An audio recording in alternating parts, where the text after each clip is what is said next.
Welcome, everyone. We're a couple minutes early. I'm going to give everybody about 4 minutes and we'll get started. Thanks for being here.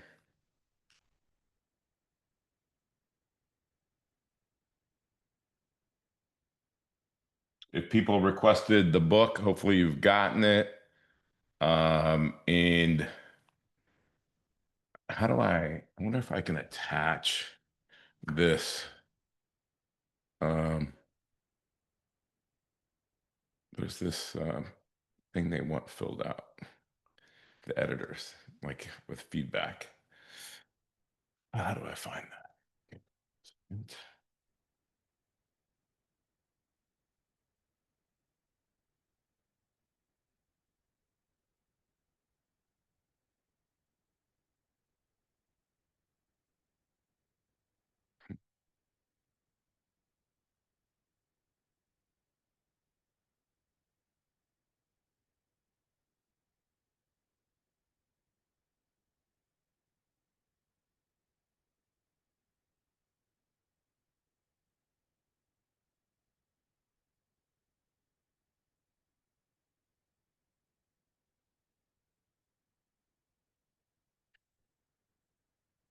Very well. I'm searching. Okay.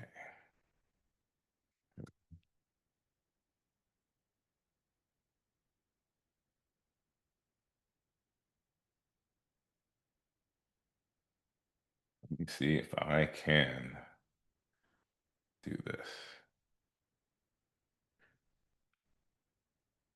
Okay, so and I'll tell everybody here in just a second, but if you got the book, and by the way, you can tell I'm doing a project back here. I'm doing a whole new background, and the lady that's doing it is frustrating me because she's slow. And I'm like, I could tear this stuff down pretty well, maybe not as fast as I thought I could. But so we're getting the new background. But if you got the book and you've read it, thank you, number one. And if you could give some feedback, I just shared with you a doc. You can just email it to me or send it to Jim Oliver at createtailwind.com. If you wanted a copy of the book and you haven't gotten it yet or you haven't requested it yet, you can just simply text me. I'll put my cell phone in here.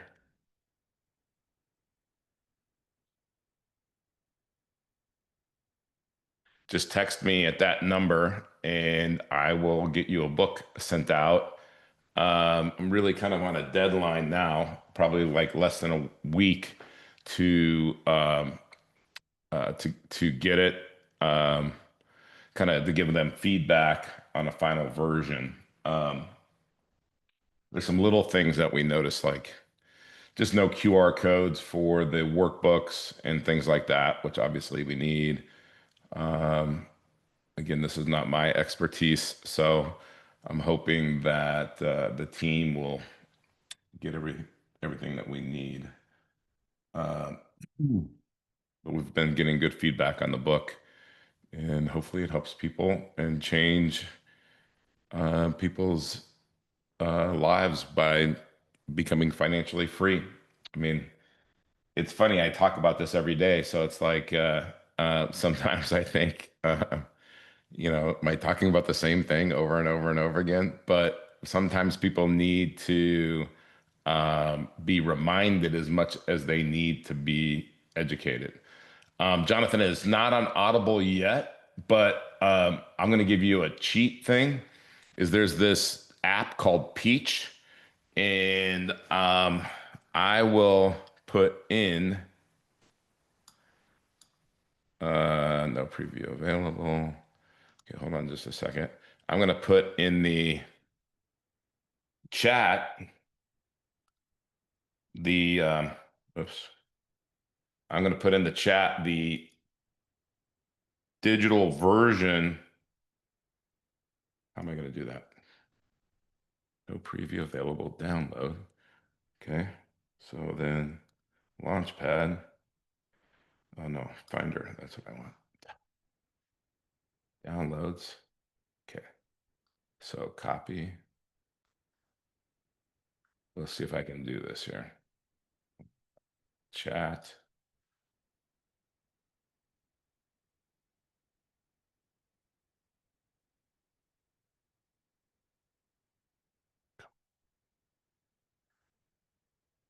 Okay, hold on. Let me try this again.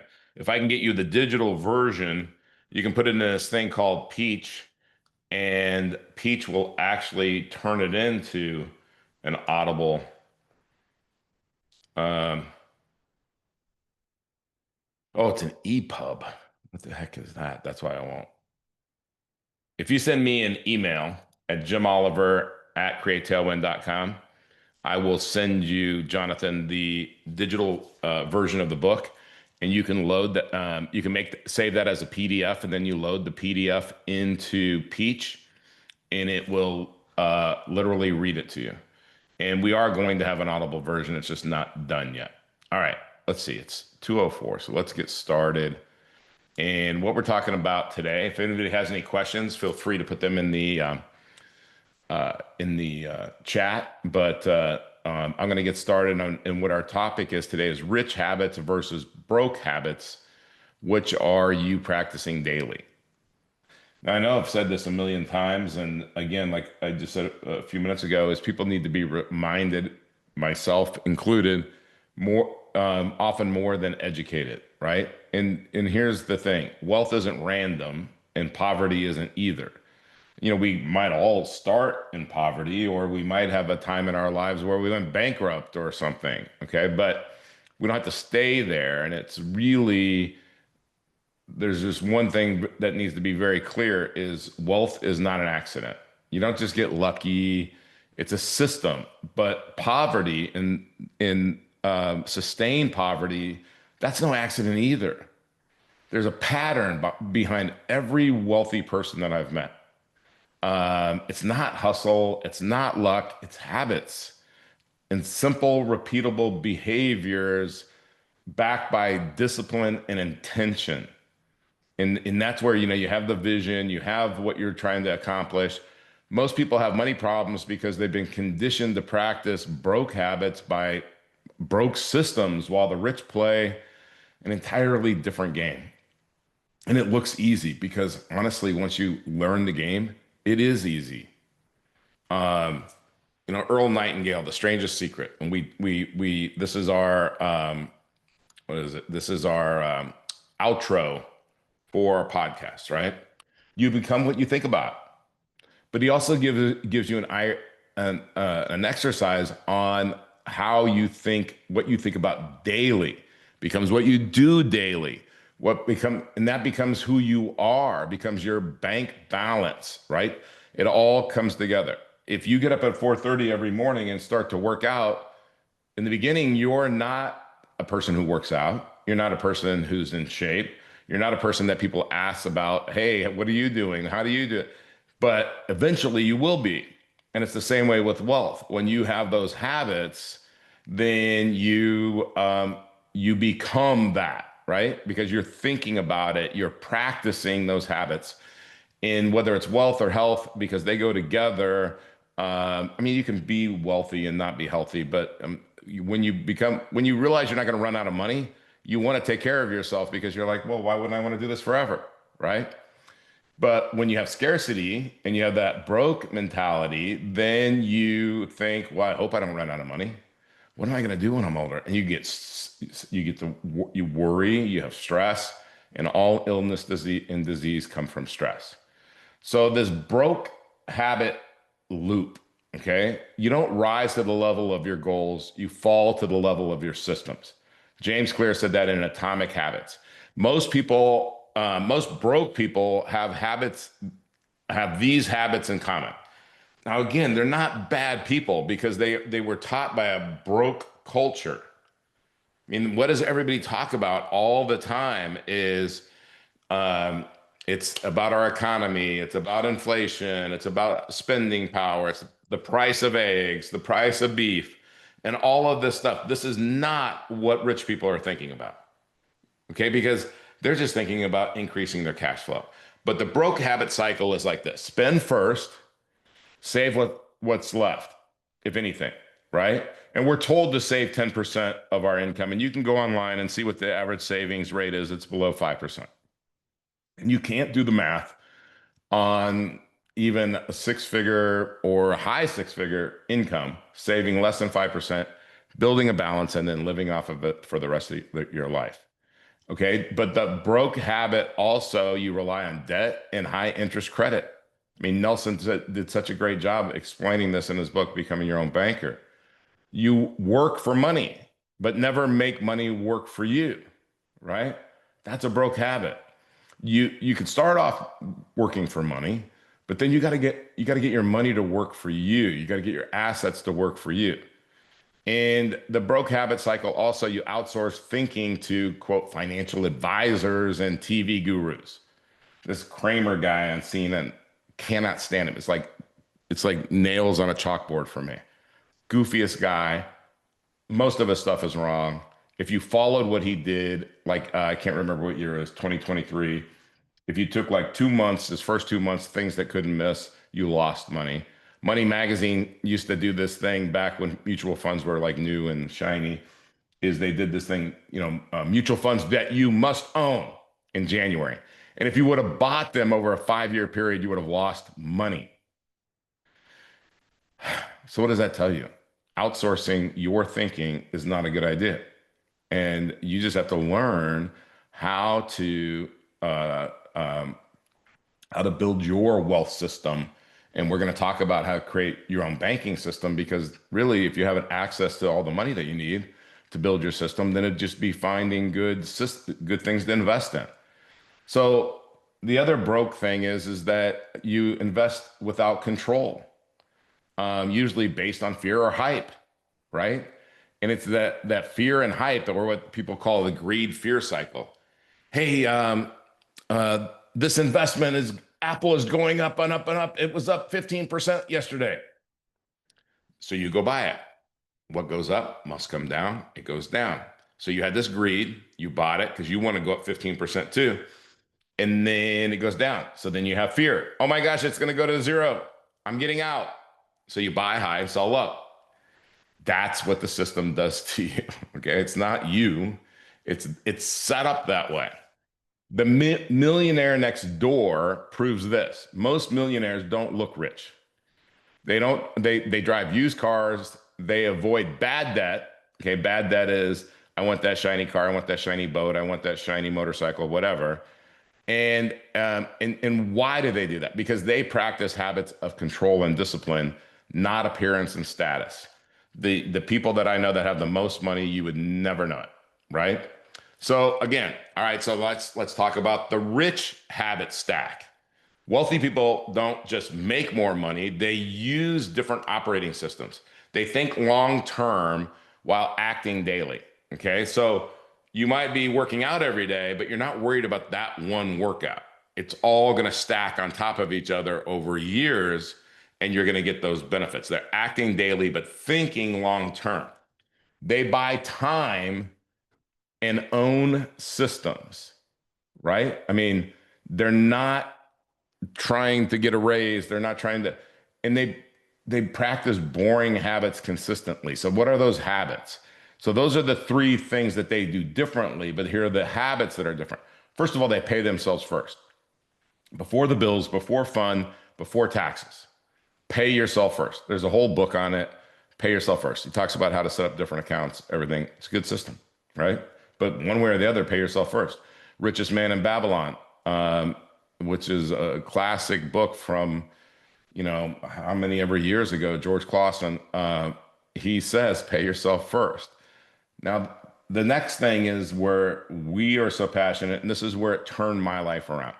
And I was making good money with assets under management, being a financial advisor. I was happy with the money. I was not fulfilled because I didn't feel like I was helping people really make progress. And I wasn't freeing anyone. They were reliant on me. So that means they would call me when the market would do something. I would take them to lunch. I would take them to dinner. I would take them for a beer. I would take them for coffee. And I would reassure them that everything was going to be okay. Stay the course, right? You've heard this before. But you pay yourself first. You own the banking function. Okay, they are the bank.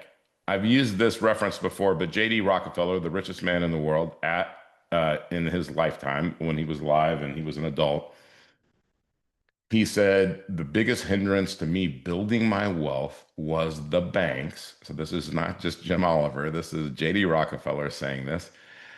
But I became the bank. Or he says, now I am the bank. Okay, so that's all I'm telling you to do. You be the bank. So save with intention, not leftovers. Save to put that money in motion, not to sit there and die. Invest in what you understand and you can influence, i.e., control. Okay.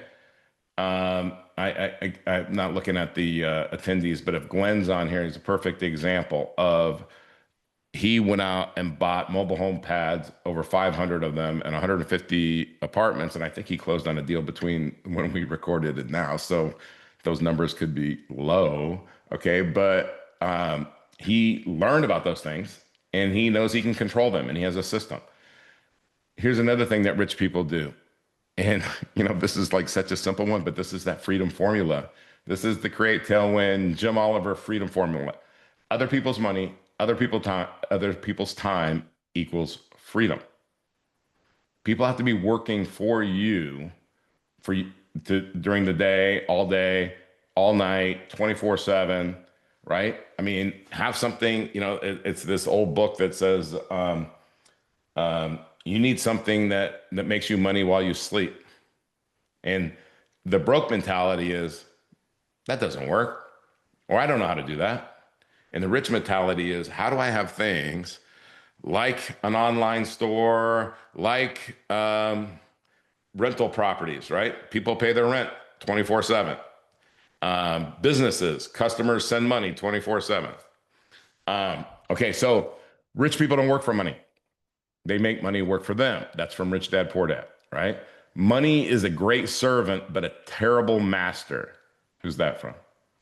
Napoleon Hill, Think and Grow Rich. The most powerful force in personal finance is control. Now, I hope you get this one. It's a 92-page book, black, small words, big letters. Becoming Your Own Banker, Nelson Nash, my mentor and somebody I admire as much as anyone else in this world.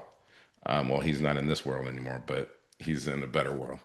All right, so here's some daily habit examples. I'm going to just say the broke one, the habit, the rich replacement, and it's just, these things, these mindset things. I'm just telling you, it's like working out. It's like, oh man, I get to work out today, right? Like today is my stretch and massage day, and I kind of feel like I'm missing my workout.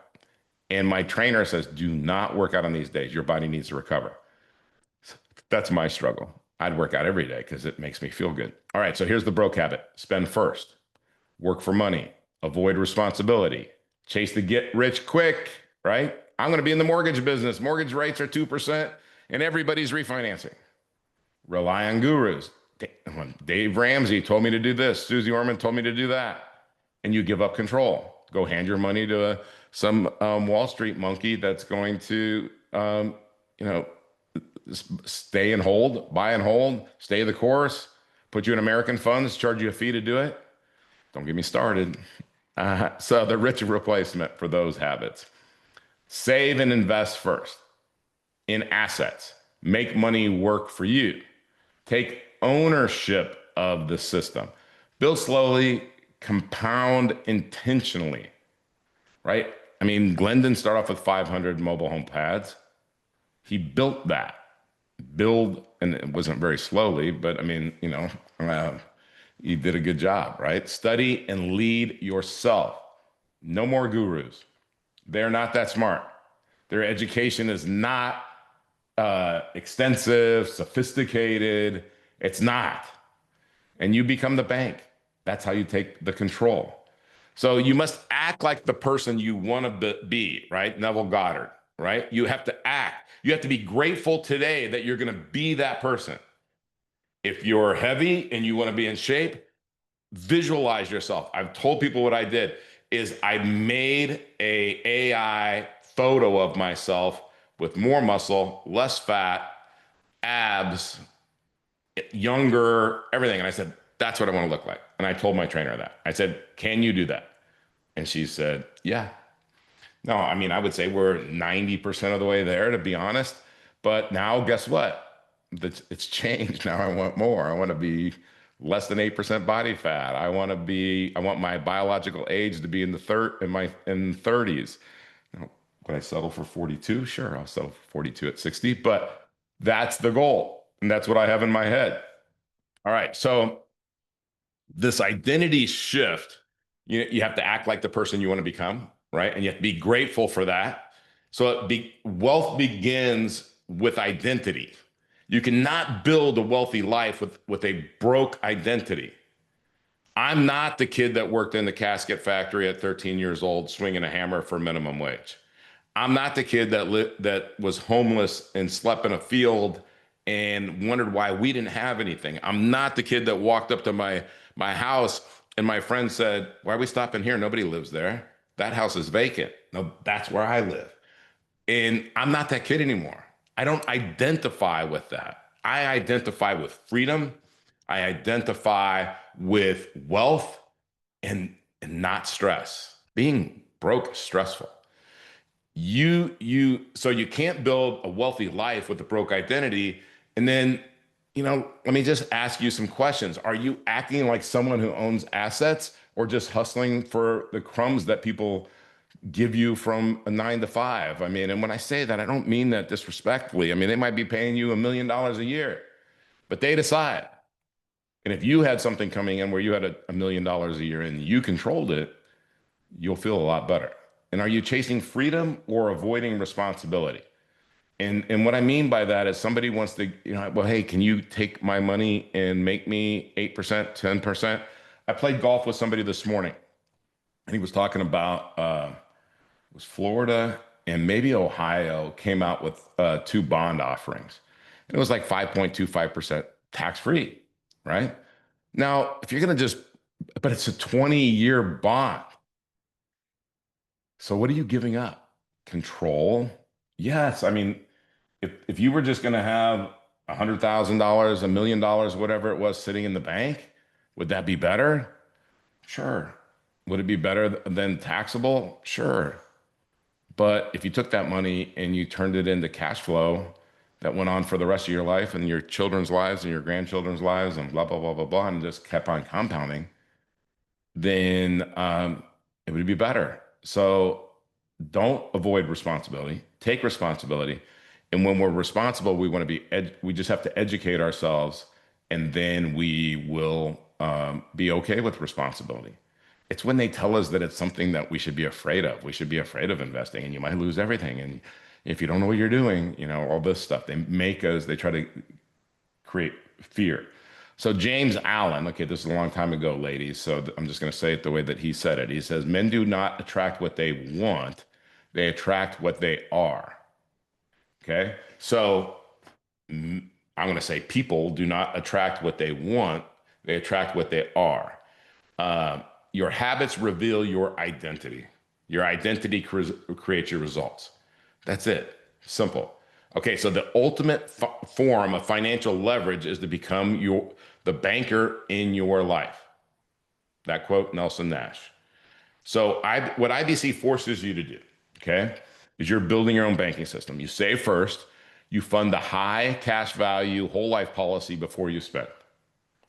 And it has to be designed right for the long term, not cash value only in the first year, like some of these great marketing people want to talk about, because it's easy to sell. You have to think long term. That's what I was just saying. Don't look at first year cash value. Look at 10-year, 20-year. How much money am I have? What kind of leverage am I doing? And you're building a system, not chasing returns. So whatever somebody is paying in dividends today doesn't matter as much as, is that a financial bunker, that insurance company? So then you redirect cash flow into something that benefits you, not the bank. So that's how you're building that system. And you borrow against that asset without interrupting compounding. And uninterrupted compounding is one of the most powerful things in building wealth. And then the number one thing, the home run hitter, the Babe Ruth of building wealth, is leverage. So you use leverage like wealthy people do. You build assets with your own banking system. In Think and Grow Rich, they teach auto-suggestion and repetition. So IBC is auto-suggestion for your bank account, okay? You're telling your money every day, you serve me. I own the system now. So here's an example is I've used IBC personally by over 30 businesses. Um, I'm looking at two businesses right now. I would tell you my whole frustration this week is people that are selling a business. I have two farms, totally two different concepts. Both of them decided it might be a good idea to have a realtor. A farm is not a residence. It's a business. You don't need a realtor. If you're a realtor, if I'm going to go buy a house, a residence, I'm going to use a realtor. Okay. I'm not going to go buy for sale by owner probably because I want you to find me something that's a unicorn if I'm looking for a new house. Right. But we're buying a business. So we need to look at the books. We need I'll sign the NDA. I'll sign, like all of these things. Right. But is it making money? And then, what's the quality earnings report look like? And we'll tear this thing apart. And then, which is called due diligence, I'll know whether I want to buy it or not. So I did that with one. And guess what? I was slow apparently because they got a letter of intent. Somebody wanted to finance it. And so then it like blew up my seller finance proposal. It blew up everything. Okay. But as I've built this system, in these companies, I would tell you that there's not one company that's just this big home run, but there's cash flow from this company, cash flow from this company, and I have more cash flow than I need to spend. My life is not that fancy. Back to the millionaire next door. I mean, I wear the same brand of t-shirt in different colors. I wear the almost same brand of shorts, and I'm in Florida, so I wear shorts most days. I just, I don't spend that much money. I mean, I spend money on golf stuff and stupid stuff, but I didn't start off on having too much money flowing in. Okay, it didn't start that way. I started broke in survival mode, and I made a 15-year mistake becoming a financial advisor. But the moment that I took control, the moment that I learned from Nelson how to do infinite banking, everything shifted. Doesn't mean everything changed immediately. It shifted, and then I became a creator of wealth, not a consumer of it. I started creating it. And the Go-Giver, Bob Burg, says your income is determined by how many people you serve and how well you serve them. That's what this meeting is for. I just want to help you become financially free. Why? Because I want you to spend time with your family or the people that you care about or the causes that you care about or the things that are bigger in life than going to work. And IBC frees your cash to serve others while still growing for you.